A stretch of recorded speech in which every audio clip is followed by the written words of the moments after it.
जय श्री गणेशाय नमः। अविघ्नमस्तु। आई कुलस्वामिनी माते की जय। जय श्री गुरुदत्त श्री स्वामी समर्थ महाराज की जय। निशंक होई रे मना, निर्भय होई रे मना, प्रचंड स्वामी बळ पाठीशी, नित्य आहे रे मना, नित्य आहे रे मना। श्री स्वामी समर्थ महाराज। नमस्कार स्वामी भक्त हो। श्री स्वामी समर्थ महाराज यांचे एक भक्त गोपाळ बुवा केळकर उर्फ श्री प्रीतीनंद स्वामी कुमार यांनी शके 1818 मध्ये श्री स्वामी समर्थांचे चरित्र म्हणजे बखर लिहिले आहे। ते स्वामी महाराज यांच्या जवळ असताना त्यांनी समक्ष पाहिलेल्या, तेथील सेवकांनी सांगितलेल्या तसेच ऐकलेल्या समर्थांच्या लीला त्यांनी मोडी लिपीत लिहिल्या आणि 1975 मध्ये ही बखर प्रकाशित होऊन प्रसिद्ध झाली। आजपासून आपण ही बखर ऐकणार आहोत। सादर करीत आहेत सोनलताई। नमस्कार। श्री स्वामी समर्थ। जय जय स्वामी समर्थ। अवधूत चिंतन श्री गुरुदेव दत्त। श्री स्वामी समर्थ बखर कथा। निर्याण प्रसंग। स्वामी महाराजांजवळ 3 प्रतीचे जन होते, पैकी एक निष्काम साधक असत, एक सकाम असून सेवा करीत असत आणि तिसरे मौज पाहणारे असत। श्री स्वामी समर्थांचे दरबारात नित्यशः असे नाना प्रकारचे खेळ होत असत। त्यामुळे साधकाला आपल्या साधनाची विशेष बळकटी येत असे। सकामाची श्रींच्या ठिकाणी हे चमत्कार पाहून अधिक श्रद्धा बसत असे। मौज पाहणाऱ्या लोकांस हा एक प्रकारचा तमाशाच पाहण्यास सापडे। या 3 प्रतीचे वर सांगितलेले काही यात्रेकरू अशी बहुतेक श्रींपाशी निरंतर गर्दी असे। शिवाय कीर्तन, पुराण, गाणे, तमाशा, नाच, गारुड्याचा खेळ वगैरे गुणी लोक आपापल्या गुणांची श्री स्वामी समर्थांपुढे हजेरी देण्याकरिता त्या ठिकाणी नाना प्रकारची सोंगे घेऊन नित्य येत असत। कोणी कसाही असो, त्याचबरोबर स्वामी महाराजांचे वर्तन तसेच असे। अशाबद्दल एकाने त्यांचे वर्णन केले आहे। श्लोक।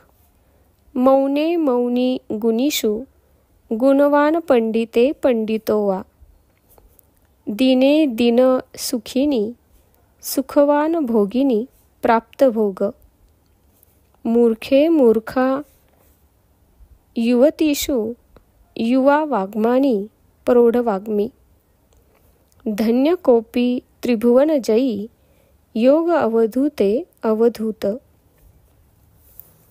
असे श्री स्वामी समर्थ महाराजांचे वर्तन असे। तथापि नास्तिक लोक कुचेष्टा करण्यास चुकले नाहीत। फार कशाला, द्वापार युगात 9 वर्षाच्या वयापर्यंत श्रीकृष्ण भगवानांनी नाना प्रकारची अचाट कर्मे केली। इंद्रवृष्टीपासून गोकुळाचे रक्षण केले, गोवर्धन उचलला, कंसाला मारले, कालिया सर्पाचे मर्दन केले वगैरे। परंतु दुर्योधन, जरासंध, वक्रदंत आणि शिशुपाल इत्यादी दुर्जनांच्या मते श्रीकृष्ण हे देव आहेत किंवा मोठे कोणी आहेत असे कोठे वाटले होते। त्यावेळेस तर द्वापार युग होते आणि हल्ली तर कलियुगच आहे।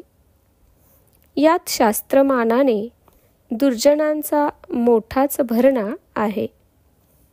आणि पूर्वीच्या युगातील राक्षस हल्ली मनुष्य रूपाने उत्पन्न झाले आहेत. मग त्यांनी कुचेष्टा कराव्यात हा त्यांचा धर्मच आहे. असो, श्री स्वामी समर्थ कधी कधी वेदातील वाक्ये, अनेक पुराणातील श्लोक, अभंगांची कडवी किंवा दोहरे म्हणत, पण ते सर्व कोणास पाठ झाले नाहीत. काही पाठ झाले ते येथे सांगत आहे.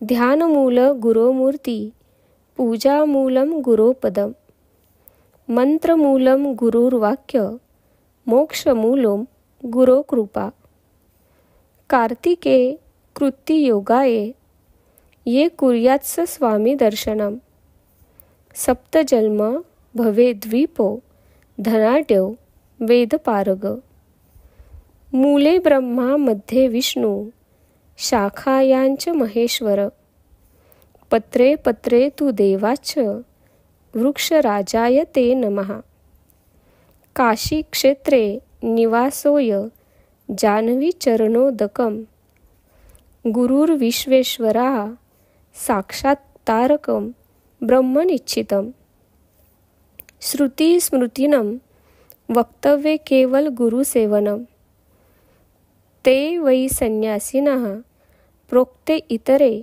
वेशधारिन, गंगा पापम शशीतापम दैन्यकल्पतरुस्थता, पापम तापम च दैन्यमच्च धन्ति साधु समागमः, काम्याना कर्मणा न्यास संन्यास कवयो विदु, सर्व कर्म फल त्यागम प्राहुस्ताग्य विचक्षणः, उपासनेला दृढ चालवावे, भूदेव संतांसी सदा लवावे, सत्कर्म योगे वय घालवावे, सर्वांमुखी मंगल बोलवावे. दोहरा. साई के दरबार में साचेकू शिरपाव झटेकू पन्ह्या. असो, असे अनेक प्रकारचे श्लोक, अनेक वाक्ये स्वामी महाराज म्हणत असत. श्री स्वामी समर्थांस झोप लागलेली कोणाच्या पाहण्यात नाही. मात्र डोक्यावर पांघरून घेऊन पलंगावर ते निजत असत. पहाटे 2 वाजल्यापासून पांघरुणातून अभंगांची कडवी श्लोक ते म्हणू लागत. तेने करून स्वामी महाराज आता जागे झाले आहेत असे लोकांस वाटे. मग कोणाला काही वेदांत, भक्तियोग, हठयोग, राजयोग इत्यादी जे काही प्रश्न विचारायचे असत ते तेव्हा ते विचारीत. त्या लोकांनी केलेल्या प्रश्नांची उत्तरे स्वामी महाराजांनी सरळ आणि अनुभवासह यथार्थ द्यावीत. परंतु ही व्यवस्था कोठपर्यंत? उजाडेपर्यंत. एकदा का उजाडले आणि लोकांची गर्दी होऊ लागली म्हणजे तो सर्व क्रम बदलला. मग काही प्रश्न केला तर व्यवस्थेशीर त्याला उत्तर बहुत करून मिळावयाचे नाही. प्रश्न करणाराने प्रश्न करावा एक वेगळा आणि स्वामींनी उत्तर द्यावे ते भलतेच. स्वामी महाराजांचे तेज असे होते की एकसारखे टक लावून त्यांकडे कोणाच्यानेही पाहवत नसे. मग तो अगदी राजा असो किंवा मोठा योगी असो. श्री स्वामी समर्थांची सहज स्वारी बाहेर निघाली म्हणजे सर्व राजचिन्हांनी मंडित दिसावी. छत्र, चामरे, पालख्या, म्याने, घोडे, गाद्या, गाई म्हशींचे खिल्लार, तंबू, कनाती, नगारखाना, वाजंत्री, शिंग, सेवेकऱ्यांची पलटण आणि गावातील काही मंडळी सोबत यात्रेकरू लोकांची गर्दी. शिवाय याचप्रमाणे पुराणिक, हरदास, गवई, फूलवाले, मिठाईवाले व सर्व प्रकारचे दुकानदार. स्वामी महाराजांबरोबर आहेतच. मग श्री स्वामी समर्थ महाराज एखाद्या वेळेस जंगलात का वस्तीला जात ना? बरोबर, इतका सगळा सरंजाम हा असावयाचाच. वेळच्या वेळी त्या त्या लोकांनी आपापली कामे बजावित असावीत. परंतु त्यापैकी स्वामी महाराजांस एखाद्या गोष्टीची किंवा गुणाची इच्छा असावयाची होती. श्री स्वामी समर्थांची वस्ती ज्या ठिकाणी व्हावी ते स्थळ पाहणारच जसे काही पुराणांतरी वर्णन केलेल्या वैकुंठ लोकाप्रमाणेच भासावे. महाराज ज्या गावी जात ते खेडे असून 5-50 लोक एकत्र जमण्याचा समय 12-12 वर्षात येऊ नये. त्या गावी अगदी हजारो लोकांची गर्दी व्हायची आणि लोकांच्या दृष्टीस पडावी जशी काही तेथे मोठी यात्राच भरली आहे. आणि जिकडे तिकडे श्री स्वामी समर्थ महाराज की जय असा स्वामीरायांचे नावाचा जय जयकार ऐकू येत असे. असो, स्वामी महाराजांचे तेज जरी चर्मचक्षूंना सहन होण्यासारखे नव्हते, तथापि ते भक्तांवर अनुग्रह करण्याकरिता सौम्य तेज धारण करीत. चेहरा मोठा भव्य असून आकर्ण नेत्र, सरळ नाक, विशाल कपाळ, आजानुबाहू कांती, सतेज अशी फारच नाजूक आणि पाय मृदू. ज्यांनी ज्यांनी पायास हात लावले आहेत त्यांना असे वाटे की श्री स्वामी समर्थांच्या पाऊलात हाड मुळीच नाही, अशी ती मृदू होती. जे लोक काशीपासून रामेश्वरपर्यंत किंवा अनेक तीर्थ फिरलेले ते असे म्हणत असत की अशी मूर्ती आम्ही कोठेही पाहिलेली नाही. म्हणून आस्तिक असो अथवा नास्तिक असो, दर्शनाबरोबर सर्वत्रांच्या मनाच्या सर्व वृत्ती पांगुळ व्हाव्या आणि सगळ्यांनी आश्चर्याने चकित व्हावे. नास्तिकांना 4 घटका तरी येथून हलूच नये असे वाटे. मग आस्तिकांना तर सहजच वाटेल असे श्री स्वामी समर्थांचे दिव्य आणि मनोहर दर्शन होते. श्री स्वामी समर्थ निजधामास जाण्यापूर्वी 1 वर्ष आपण निजधामास जाणार अशी काही चिन्हे दाखवित होते. एक वेळ सागर म्हणून एक गाव आहे. तेथे श्री स्वामी समर्थ गेले असता पहाटेच बाळप्पास म्हणू लागले, आम्हास उंच जावयाचे आहे, आम्हास लांब जावयाचे आहे. काय रे, तू आमची नोकरी करण्यास येतोस की नाही? अक्कलकोटास एक संतांचा मठ म्हणून एक लिंगायत वाण्याचे स्थान आहे. समर्थांचे मठापासून ही समाधी जवळच आहे. तेथे स्वामी महाराज जाऊन समाधीपुढे पलंग टाकून निजले. त्यावेळेस ठाकूरदास बुवांचे समर्थांपुढे 3रे प्रहरी कीर्तन चाललेले होते. बावडेकर पुराणिकही जवळच होते. त्यास 2-4 टोपल्या गोवऱ्या आणण्याची आज्ञा केली. पुराणिक बुवा एक टोपलीभर गोवऱ्या घेऊन आले. आपणास होम करावयाचा आहे, जा आणखी 2 टोपल्या गोवऱ्या घेऊन ये, असे श्रींनी सांगताच आणखी गोवऱ्या आणवल्या. समाधीवर एक महादेवाची पिंड होती.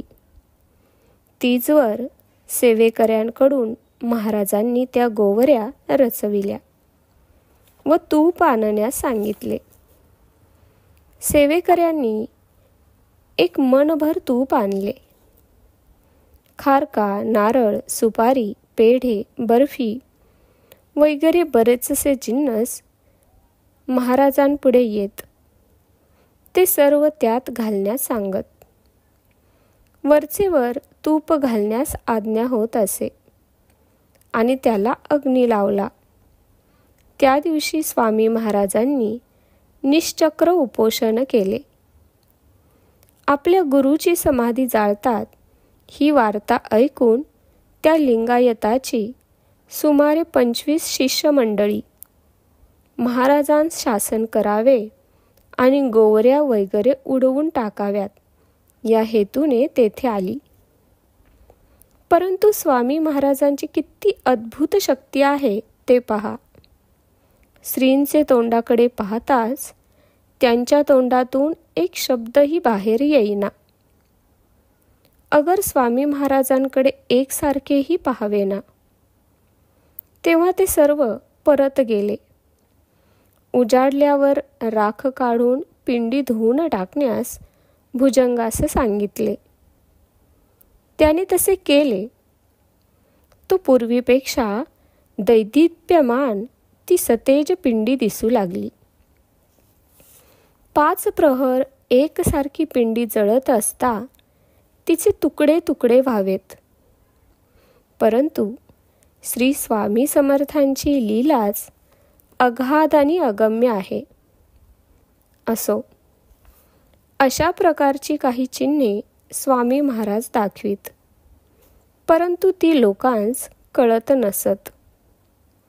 मात्र इतकी अटकळ होत असे की श्री स्वामी समर्थ महाराज काही दुःचिन्हे दाखवितात, तेव्हा आता काहीतरी अनर्थ होणार आहे.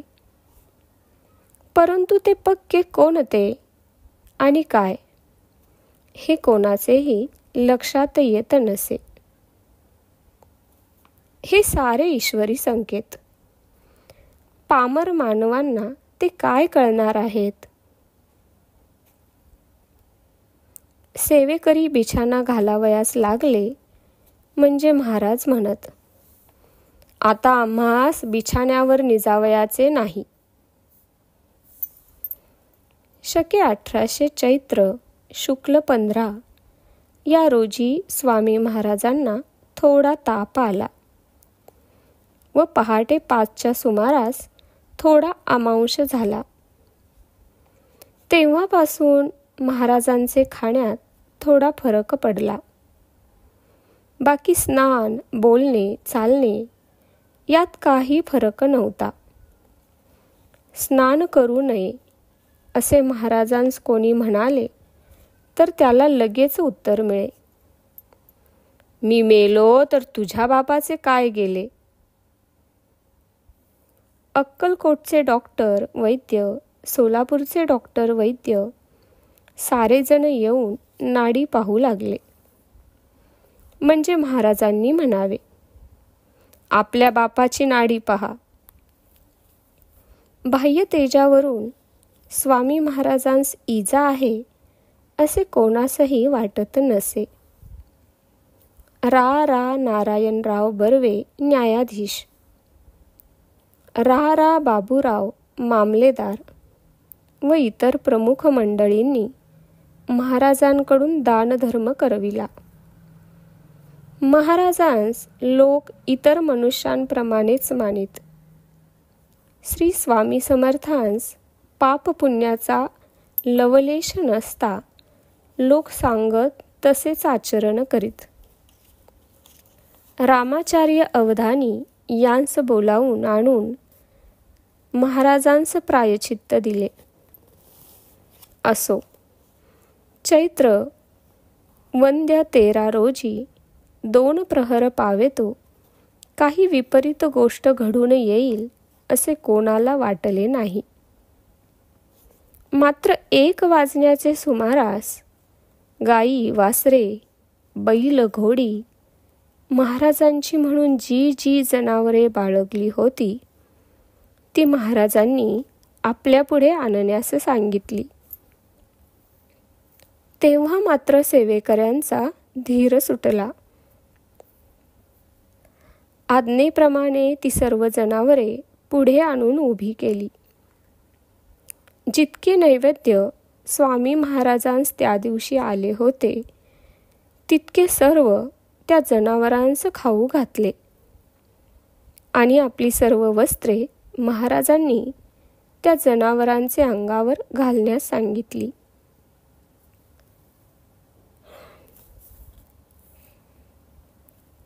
त्यावेळेस जनावरांच्या डोळ्यातून घळघळ पाणी वाहू लागले.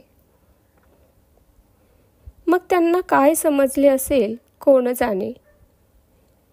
स्वामी महाराजांनी त्यांच्या अंगावरून हात फिरवला व ते आपले पलंगावर येऊन बसले. लहान मोठे तमाम लोक त्यावेळी तेथे जमले होते. महाराजांनी आपणास टेकून बसण्याकरिता तक्क्याची खूण एका सेवेकऱ्यास केली. त्या सरसा एकाने तक्का आणून मागे टेकण्यास ठेवला. श्री स्वामी समर्थ महाराज त्या टक्क्याला टेकले. जन्म कर्मच दिव्यमेवं यो वेत्ती तत्वतः त्यक्त्वा देहं पुनर्जन्म नैति मामेति सोऽर्जुनः. या श्लोकाप्रमाणे श्री समर्थांसारख्या अवतारी मूर्तीची जो दिव्य जन्मकर्म जाणतो तो जन्मकर्मापासून मुक्त होतो. मग त्यांच्या स्वतःच्या जन्मकर्माची गोष्ट काय वर्णन करावी. जसे आम्हाला घरातून बाहेर येणे किंवा बाहेरून घरात जाणे याबद्दल मनाला काही श्रम किंवा शंका येत नाही, अगदी तसेच त्यांस दृश्य होणे किंवा अदृश्य होणे त्या श्री समर्थांचे इच्छेवर अवलंबून असते. असो, तक्क्यास टेकून श्री स्वामी समर्थांनी डोळे मिटले. डॉक्टर जवळ होते. त्यांनी नाडी पाहिली. तो नाडी मुळीच हातास लागेना. निशेष प्राणवायूचे चलन राहिले. मग काय विचारता, एकच आकांत उडाला. सेवेकरी गायीप्रमाणे हंबरडा फोडून, महाराज महाराज, आता आम्ही काय करावे, कोठे जावे असे म्हणून कोणी कपाळ आपटतो, कोणी जमिनीवर गडबडा लोळतो, कोणी केस उपटतो आणि कोणी हात जोडून उभा आहे. सर्वांच्या नेत्रातून अश्रुपात सारखे चालले आहेत आणि आई आई, बापा बापा, स्वामी देवा महाराजा, गुरुराया दत्तात्रेया, श्री स्वामी समर्था, श्री स्वामी समर्था असे अनेक प्रकारचे शब्दोच्चार मोठमोठ्याने चालले आहेत. कोणी आणि कोणाचे सांत्वन करावे. इतक्यात अकस्मात श्री स्वामी समर्थ दयाघन सर्व अंतर्यामी भगवान यांनी भक्तांची करुणा ऐकून डोळे उघडले आणि प्रेमपूर्वक सर्वत्रांकडे पाहिले. त्याबरोबर सर्वांचा गेलेला प्राण परत आला. महाराजांनी हाताने खूण केली आणि त्या सरसा सर्व गलबला बंद झाला आणि सर्वांची दृष्टी श्रींच्या मुखाकडे धावली. महाराज काय सांगतायत अशी शंका येऊन सर्वत्रांस उत्सुकता प्राप्त झाली. तो स्वामी महाराजांनी श्लोक म्हटला. अनन्या चिंतयतो मा ये जना पर्युपासते तेषा नित्याभियुक्ताना योगक्षेम वहाम्यहम्. श्लोक म्हणून आशीर्वाद संकेत हाताने महाराजांनी पुन्हा डोळे मिटले आणि त्याबरोबर सर्वांना स्वप्नासारखा भास झाला. पुन्हा मोठी रडारड सुरू झाली.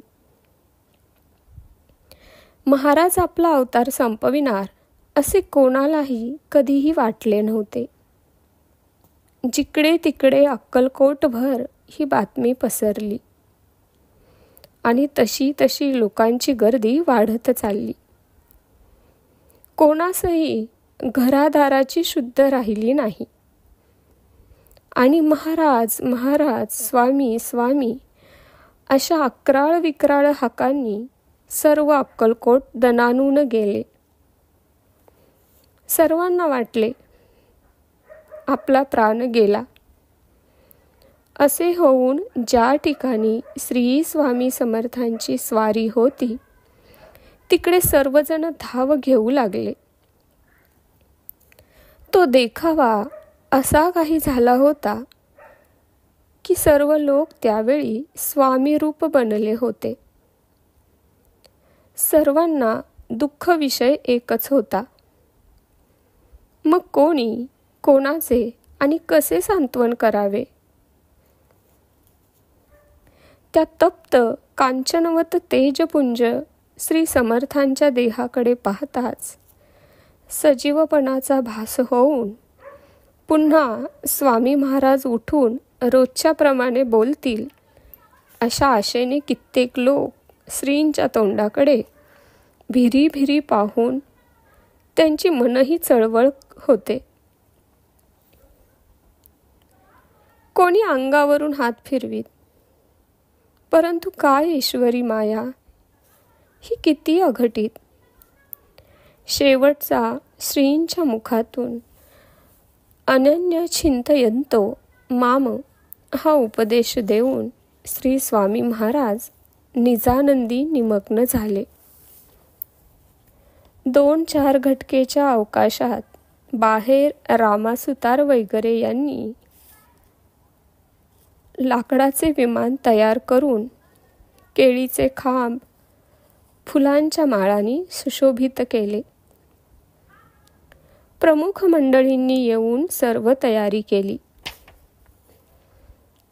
विद्वान शास्त्री मंडळींनी श्रींस शास्त्रोक्त अभिषेक करून सर्व अलंकार पोशाख स्वामी महाराजांवर घातला आणि शेवटची आरती सर्वत्रांनी मोठ्या गजराने केली.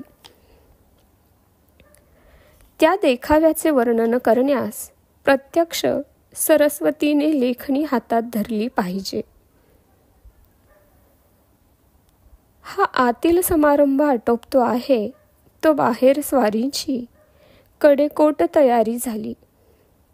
डंका, निशाणे, जरीपटक्याचे हत्ती, अंबारीचे हत्ती, शृंगारलेले घोडे, घोडेस्वार, पायदळ, तोफा इत्यादी लवाजम्यांनिशी सरदारनी मानकऱ्यांसह वर्तमान महाराज त्या तयार केलेल्या विमानात उंच सिंहासनावर बसून मोठ्या थाटाने दारूकाम, नाना प्रकारची वाद्ये, भजन, बुक्का, गुलाल उधळीत मोठ्या नामघोषाच्या गजराने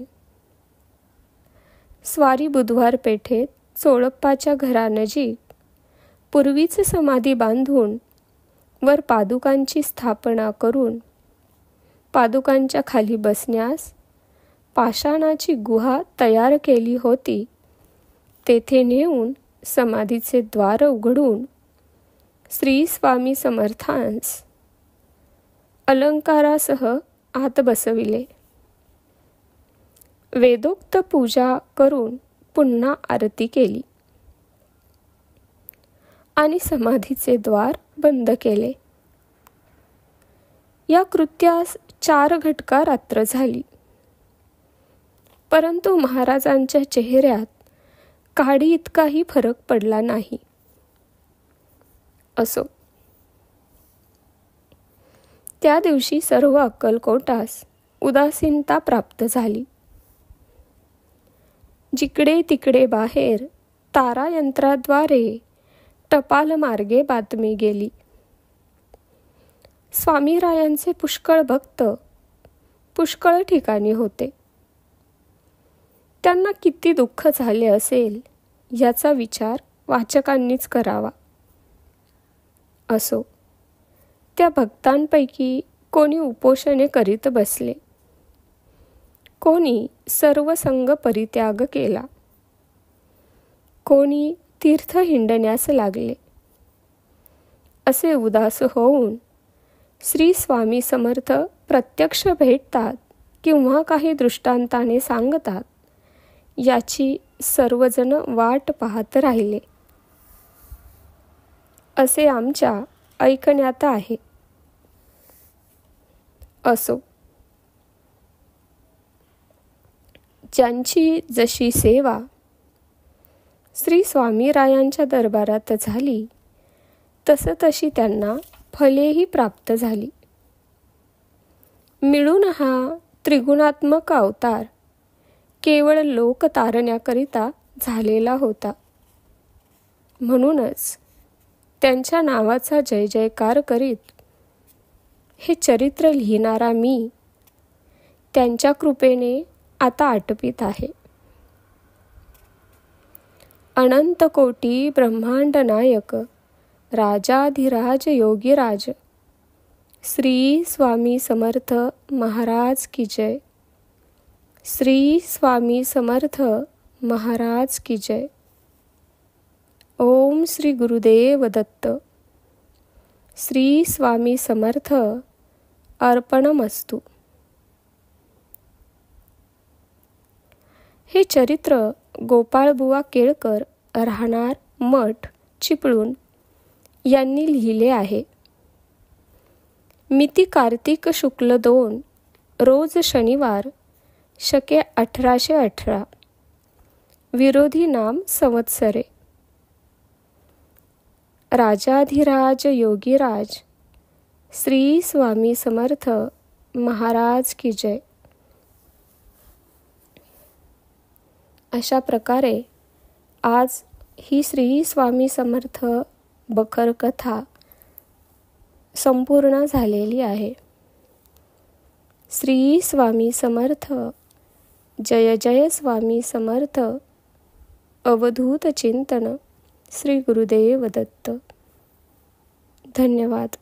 ते मला कमेंटमध्ये नक्की सांगा. आणि व्हिडिओ आवडला असेल तर लाईक, शेअर आणि सबस्क्राईब करायला विसरू नका.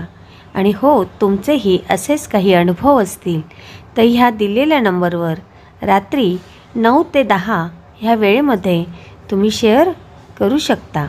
श्री स्वामी समर्थ. श्री स्वामी समर्थ. श्री स्वामी